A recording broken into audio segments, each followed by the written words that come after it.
There's a feeling we get when passing ghost stories around a fire, or sharing legends of fantastical beasts, both amazing and terrifying. The mere mention of the otherworldly beings that surround us are enough to make even the bravest amongst us shudder with fear. But these stories are as essential to our cultures as the languages we speak and the food we share. These fables of the unknown have become an integral part of our history and the foundation of our society today. And as frightening as these creatures might seem, we cannot help but wonder what they are and where they come from. Stories of the supernatural, whether of spirit or beast, will always find a home within our minds. For nothing haunts us more than that which we cannot explain. Hello, my name is MJ McAdams, part-time shadow person, full-time supernatural seeker. Welcome to Humble Hauntings, where the lovers of the unknown can pull up a seat and make themselves at home. I invite you to join me on a quest to explore the supernatural creatures that have bound themselves to our history and unveil the world's most heart-stopping haunts.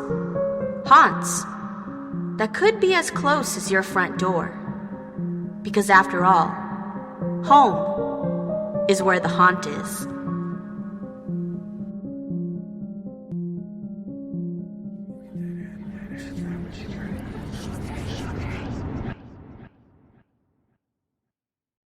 Welcome to Reverie True Crime. I'm your host, Paige.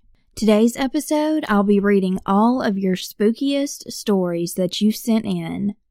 Thanks so much for all the responses. It's been really fun reading these. I am so ready for this one. I'm so ready for you all to hear these stories, so let's just dive right into it.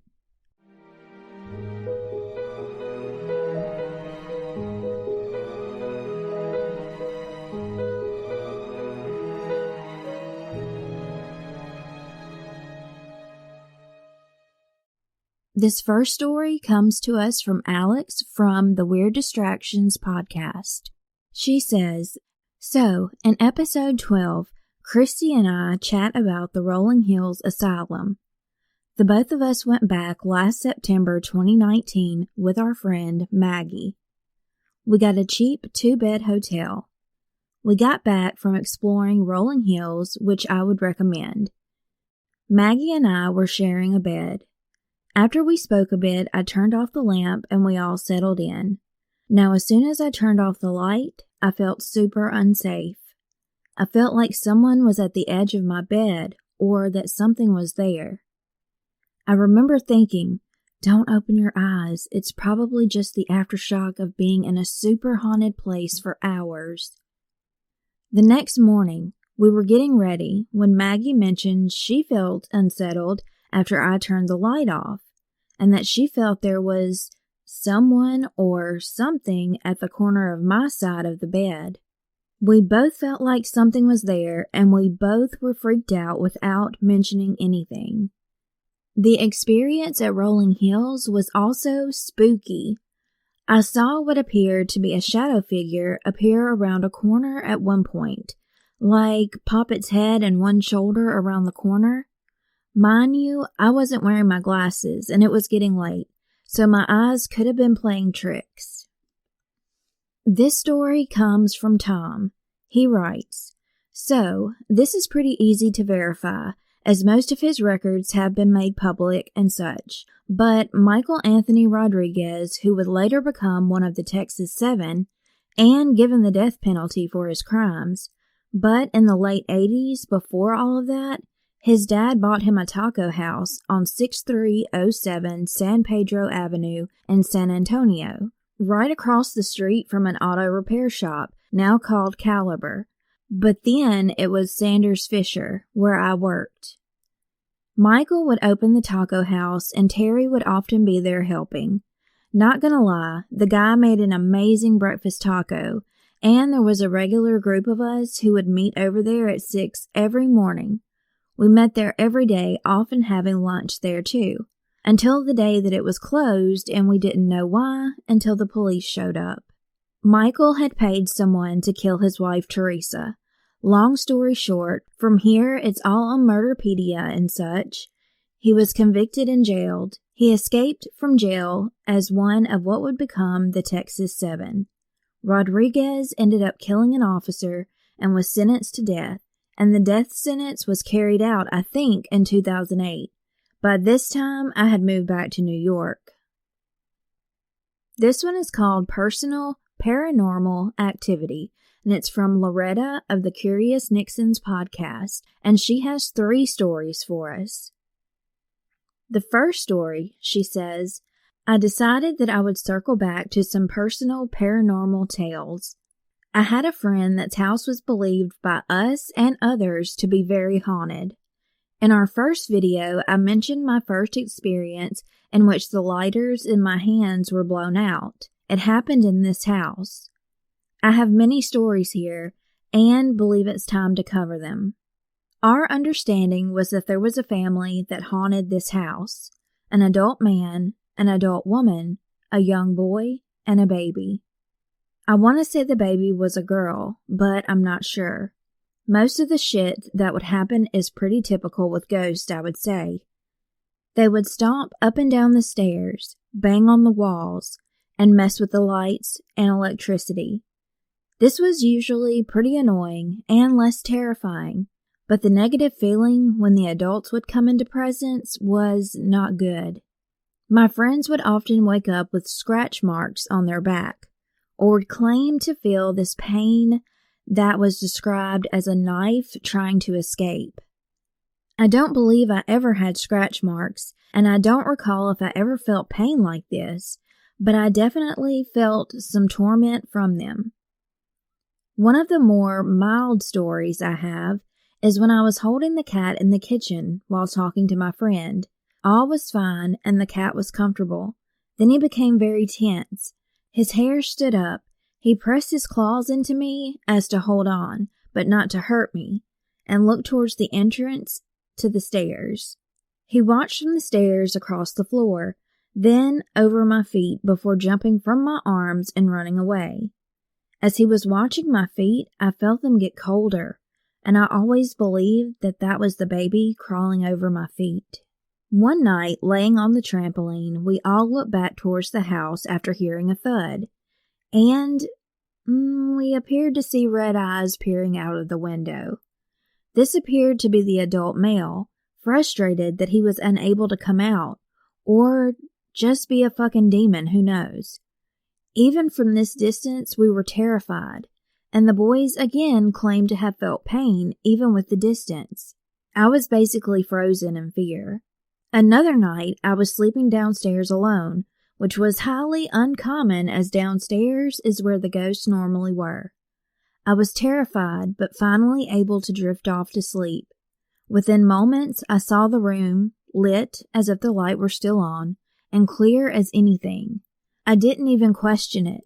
I saw the woman standing over me, and she yelled that she didn't want me here, and began to choke me by pressing one finger onto the soft spot at the base of my neck, right above the sternum. Suddenly, I woke up and began to catch my breath. I ran upstairs and refused to be alone downstairs ever again. Whenever I doubt myself or paranormal in general, things like animals or babies reacting to something that isn't there still makes me wonder. Maybe the eyes in the window were just a trick of the mind, and seeing the woman choke me could have been anxiety from being downstairs. I guess we'll never really know. So this is Loretta's second story, and she says, I grew up just a couple of miles away from the Menin Annis Cemetery. Rode past it daily on the bus, would go sledding down the hill across the street, never thought too much of it. I visited the cemetery many times growing up as my family and I knew several people there, but it's not such a poor place to be during the day. Probably true with most cemeteries anyway, but one night I made another fun and educated decision that placed me at this cemetery. I had gone and picked up some friends, and we parked at an elementary school just to talk and hang out. After a bit, 2 cars came up and parked window to window with each other, and we decided we didn't want to be a part of whatever the fuck that was, so we left. Where to go? This cemetery, of course. We pull up, put it in park, but leave the truck running. We're just messing around, having a good time, when suddenly, out of the corner of our eye, we saw something move. All 3 of us stopped talking and laughing immediately, and the color drains from our faces. We look to each other to see if everyone is noticing this movement, and finally find our voice. We start yelling, and I throw it into drive, but of course was facing the back of the cemetery. I have to finish driving down this row, turn and drive down an entirely different row, all the while it looks like we're being just ran at in every direction. The feeling that I got in my gut just seeing all of this, I have hardly been able to drive past since, and I've only been back once to my recollection. While researching Wolfman's Cabin, I came across a site that actually mentioned the cemetery and similar goings-on. They mentioned seeing vague outlines of people and being ran at. They also mentioned noises and children's laughter, which I can't say I heard, but I never got out of the vehicle. I've been to several cemeteries at night, and I'd have to say that this one is the most unsettling for sure. For Loretta's last story, she writes, in October 2014, a friend and I got super into using Ouija boards and other forms of communications with spirits. We were reckless and stopped taking safety precautions, such as casting protection circles. We were playing with it pretty often and in many different places, but it started to seem as if there was a spirit attached to the board. I told my friend to sage it, and he claimed he had, yet it seemed the spirit still lingered. It was mostly annoying, but one day it spelled out ZOZ, and I removed my hands from the planchette. I told my friends I was done playing with the board, and I was done doing this. He tried to convince me it was just a prankster ghost, but I wasn't willing to risk it. At some point during this time, we were going to go to a haunted house at a real haunted location called the Theater of Lost Souls. I have been a handful of times, and it is incredible. Much scarier than any other haunted house I've ever been to, even at other real haunted locations. One night, this friend, my husband, and I decided to try something different. We wanted to do after hours. With the Theater of Lost Souls, they offer an after hours where they would send all of the staff home and give you a glow stick to walk through. Now, we always believed we each would get a glow stick. That's not so. They gave us one glow stick. Phones are checked at the door, and lighters are strictly forbidden for many and obvious reasons. The reason that the building is so haunted is due to the fact that the theater burned down, allegedly with many children and a teacher inside. Before going, we wanted to really amp ourselves up. We were using a spirit box. If you're not sure what a spirit box is, it's using radio frequency. They pick out sounds from the radio frequency in order to put words together, and these words come from spirits and ghosts. While speaking with it, we heard grabbed and basement. Those were the only words we could really pick out, and it definitely made us anxious. All hyped and ready to go, we made our way to the Theater of Lost Souls. Upon beginning, they take you into a little room and tell you a brief history on the building. In this room, the owner told me repeatedly that there was something dark attached to me. He seemed very distracted and uncomfortable. After this, they led you upstairs and tell some more stories about hauntings within the building, as well as show video footage and photos that were caught inside. When the stories are finished, you are led to the area where you start your trek without a guide. Right inside, there was a chain-link fence to divide the room in half. The guide walked us around to the other side to point us to the stairs that we would take. He gasped as if in pain, and then held his head. He looked back at us, frightened, and pointed without another word. We walked past him, and he hurried away from us and back down the stairs. We began to make our way up the stairs, and my friend's beanie was knocked from his head, and he ran back down to get it. Then he gasped, and he grabbed his head. He said something struck him. Still, we pushed on. At the top of the stairs, there's this door, if you can call it that. It's made of plywood, maybe 1/4 of an inch thick. We push past it, and it closes behind us. There is a curtain that separates the area that we are in and the next section. My husband, with the one glow stick, pushes his hand forward, and we feel dread crash over us. We decide we can't do this and try to turn back. We can't get the door to open. We grasp and scream and claw at the wall, attempting to find this plywood covering, which was the opening, but to no avail. My friend pulls out his lighter and strikes the flame. We see the room lit for a few seconds before the lighter was out and the horrible feeling amplified. If they weren't angry and disturbed by our presence before, they were downright sick of us now. After several minutes of screaming and trying to find our way without going forward, we finally crack the door open and run out down the stairs. The owner and his wife run up and meet us in the room where they show us the pictures and ask what happened. We asked why they didn't come sooner, and they said they never heard us screaming until we were running down the stairs. We asked them to give us our phones back and said we weren't even concerned with refunds. We just wanted to get out of the building and the city as soon as humanly possible. We haven't been back yet. Now, let's listen to CJ from Talkin' Shiz about his time at Waverly Hills.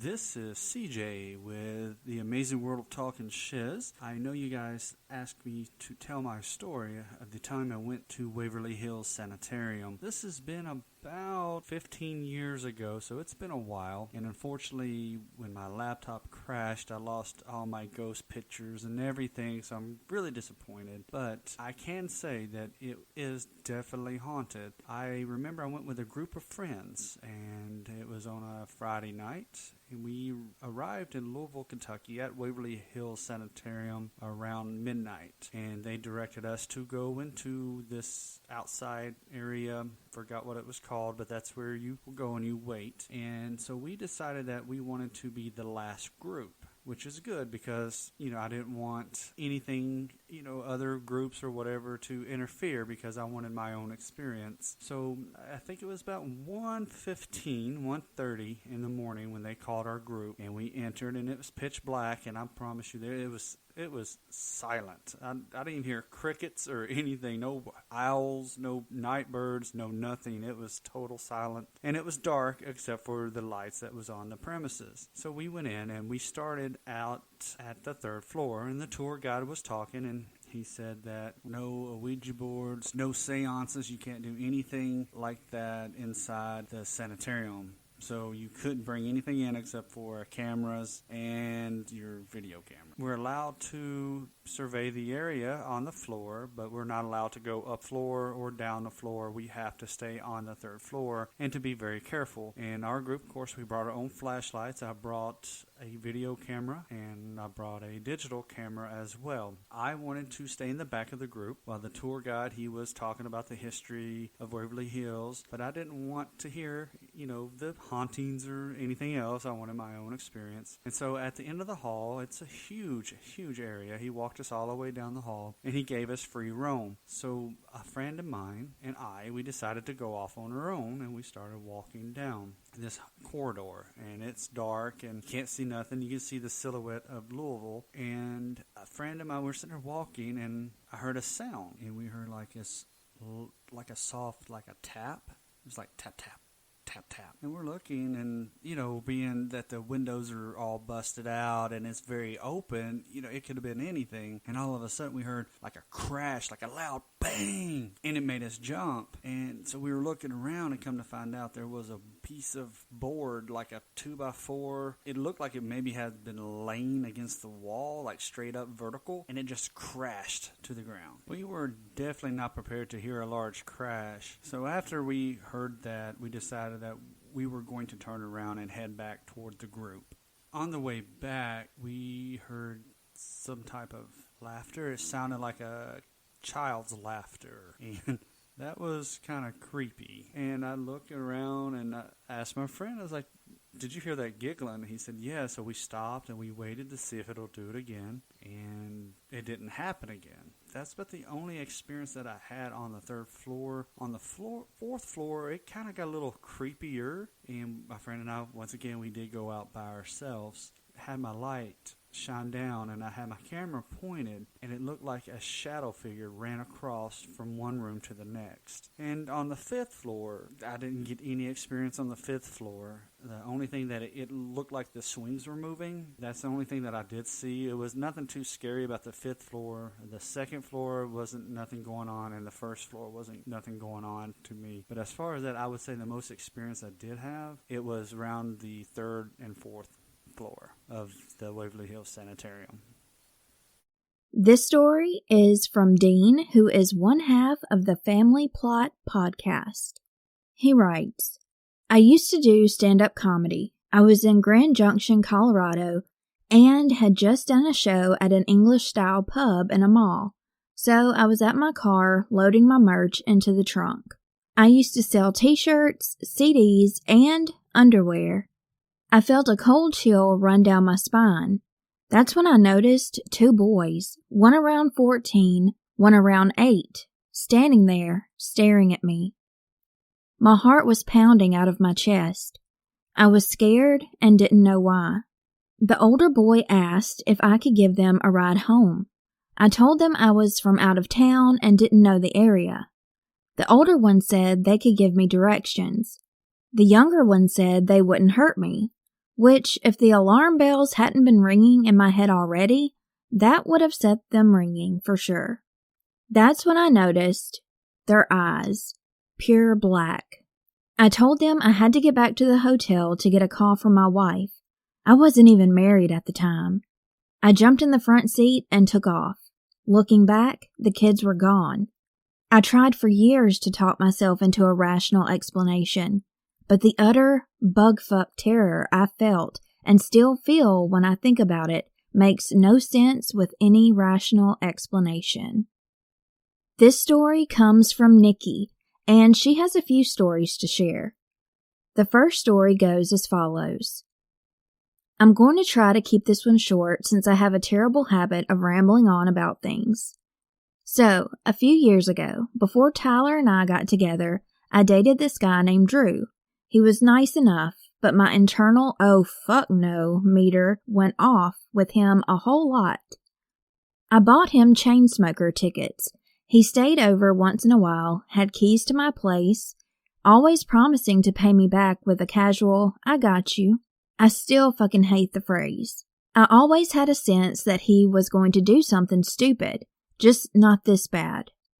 So fast forward a little bit, Drew ghosted me, and I had gone through one more fling before Tyler and I officially started dating.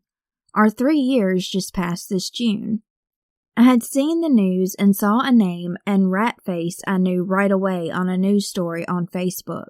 It was Drew.